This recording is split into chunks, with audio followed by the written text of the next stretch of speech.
Many of you will have celebrated the start of the bank holiday weekend with a drink, maybe with work colleagues. But did the boss buy a round? Well, a new survey has shown bosses in the Midlands are twice as likely to treat their staff to a drink compared to their counterparts in the north of England.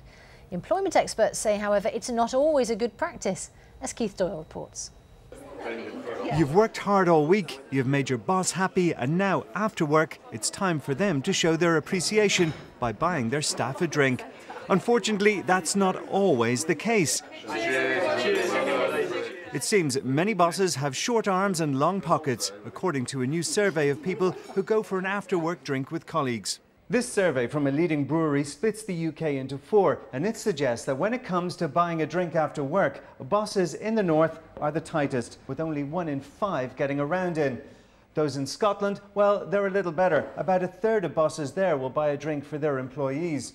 In the south, they fare a little better, with just over a third buying the drinks. But the most generous bosses in the country are right here in the Midlands, where 40% are happy to buy their employees a drink after work.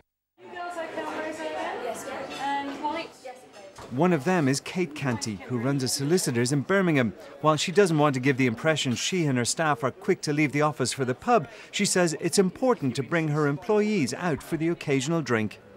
If I can give them a treat every now and again and say, I appreciate you, then let them be appreciated. Have a little drink on me. It's not going to cost me a fortune. They know it doesn't cost me a fortune, so I'm not depriving them of anything, and they're actually chilling out, relaxing and chatting to each other outside of work and building the team. She's a very generous boss, and I think it is a good idea that she takes us out for a drink and makes everyone bond more at work. It's a sign of a thank you, basically, for the level of work and effort that we put into the company.